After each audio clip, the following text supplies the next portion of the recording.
The Jaguar Drivers Club comes of age this year, but this car goes back much further than that, to the year 1937. It is the classic SS100, and the gentleman behind the wheel is one of the most distinguished names in the British motor industry, the man who started the whole thing, Sir William Lyons. Sir William, welcome. You started off making swallow sidecars, didn't you, for motorcycles? Yes, sir, yes. How did the jump come about between that kind of very small piece of machinery and this magnificent sports car? What gave you the idea for it? Well, of course, sidecars were very popular in those days, and it did provide us with a start in business. But I became impatient and felt that it was not sufficient to build up a business on sidecars alone, so we produced a number of bodies. We produced a body for the Austin 7, we call it the Austin Swallow, and then we were very successful at it. It sold very well indeed, and it established the company on its feet. We then went on to other models. We put a body on the standard chassis, and even that wasn't sufficient, and so we got our own chassis out and produced a body for our own chassis, and eventually then we produced the SS1, as we called it, SS1, which was the name was derived from Standard Swallow, or right. They called it Standard Swallow, but we called it the Swallow Special. And that was quite successful. We enlarged the business from that stage, and we did produce bodies on other chassis as well. But the SS1 was the basis on which we decided to promote our own car, our own name, our own individuality.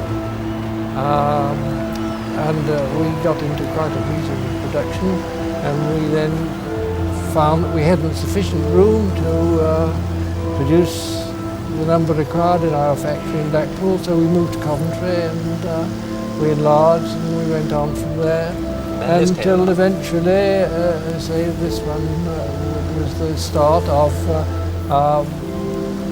inroads into high-performance cars. It was quite a high-performance car. How competitive was it? Well, it was very successful in the RAC rallies. We won quite a number of those, particularly in the final speed trials. We had some very good drivers, of course. I remember one occasion we had a fellow called Harrop, Jack Harrop, who unfortunately was killed during the war, but he was a very good driver, a very ingenious sort of chap, because I remember on one occasion on the Blackpool Stranger Left Promenade, when they all started together, they did the Le Mans start. They had to run from a distance to the car.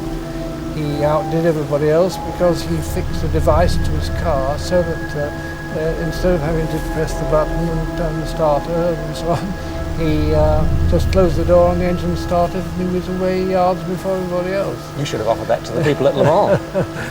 Well, I think they were frightened that it mightn't work or something of the sort. Now, I saw a car just like this the other day in a showroom, and they were asking £12,500 for it. What was the price when you made it? I recall, I should think about £450. Now, that doesn't sound a lot of money, even for 1937. Was it an expensive car?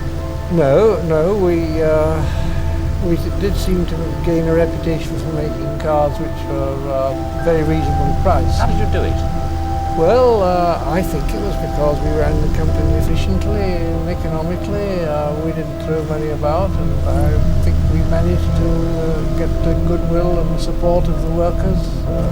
I remember when we started with the Austin Swallow originally, we had tremendous enthusiasm. We used to work until late at night to get out the number. We'd say we wanted to produce 10 in a day, and they would all work until they were done. You know, we had the right spirit, and we were very good at those days.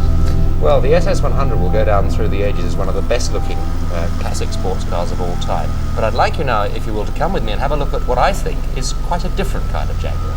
Mm-hmm. Yes, I will, certainly.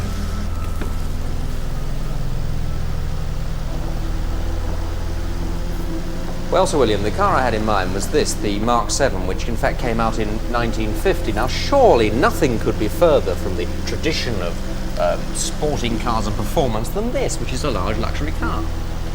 Oh, well, it proved to be very effective in competitions. In fact, Cyril Vard won the Monte Carlo Rally with it, which was quite something for a car of this type. So it was designed to have performance, you know? It certainly was designed to have performance, and of course it had been improved by its predecessor, the one we brought out to try out the engine. Ah, now you are of course referring to the classic Jaguar perhaps of all time, aren't you? That is so. Let's go and have a look at it. The XK120, yes. Well, this of course, William, is, as I said, the classic Jaguar, the XK120. How did it get its name? The XK120, well, of course, the XK was the name that we used for all the drawing references, and the 120 was what we imagined it could possibly do in speed. Did you try it out? Yes, we did a lot of testing with it. It was originally, of course, intended as a test bed, and we tried it out, and we did actually find we had a fellow, we called him Soapy Sutton. He was a very good driver and very good, and apparently he went out one morning and on the Vista Straight, which was before the 70 mile an hour limit. Well, I think that the 120 miles an hour he achieved was rather more than would have been permitted by the police, but however, he came back one morning and said he'd exceeded 120, so we were very happy about that. And then, of course, afterwards we decided that we would take it over to Belgium and give it a run on the Tobacco Road. And we invited all the press to come with us. When I say all the press, the representatives of the most popular papers. And we took them over into Dakota, and Sutton drove the car.